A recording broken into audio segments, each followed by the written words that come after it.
It's a score that means dollar signs for high school seniors. Tonight, a growing number of Missouri universities are getting rid of entrance exam requirements.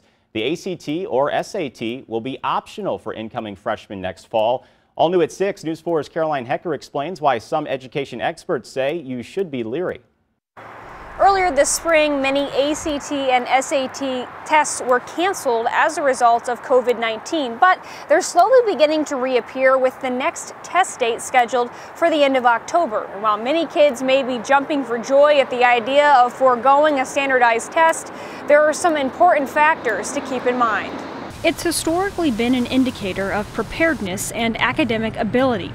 Your SAT or ACT score can be the difference between getting into your dream school and having to look elsewhere.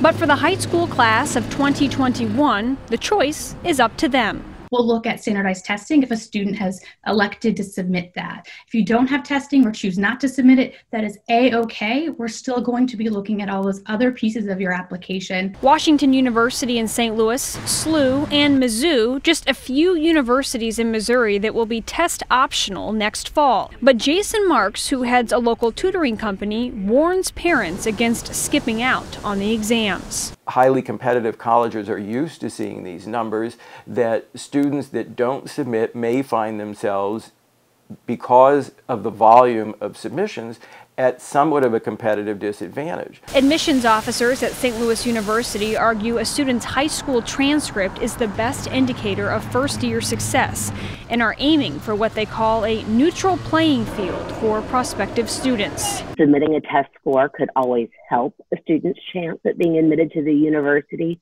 but it would never take away. But at the same time, admissions officers at both schools say if you do not submit a score, you will not be at a disadvantage. While universities say they will take a more holistic approach to reviewing every application and not require those test scores, many scholarships are still largely dependent on those scores, which can translate into big money. He says with a test score, students are leaving more up to chance, especially at highly competitive universities. At the end of the day, these standardized tests are a completely optional part of an application, with universities saying they will take a look at the entirety of the portfolio and not require these tests. However, Marks says historically speaking, these standardized tests tip the balance in the favor of an applicant, and he says if you have access to the testing, you should take advantage of it.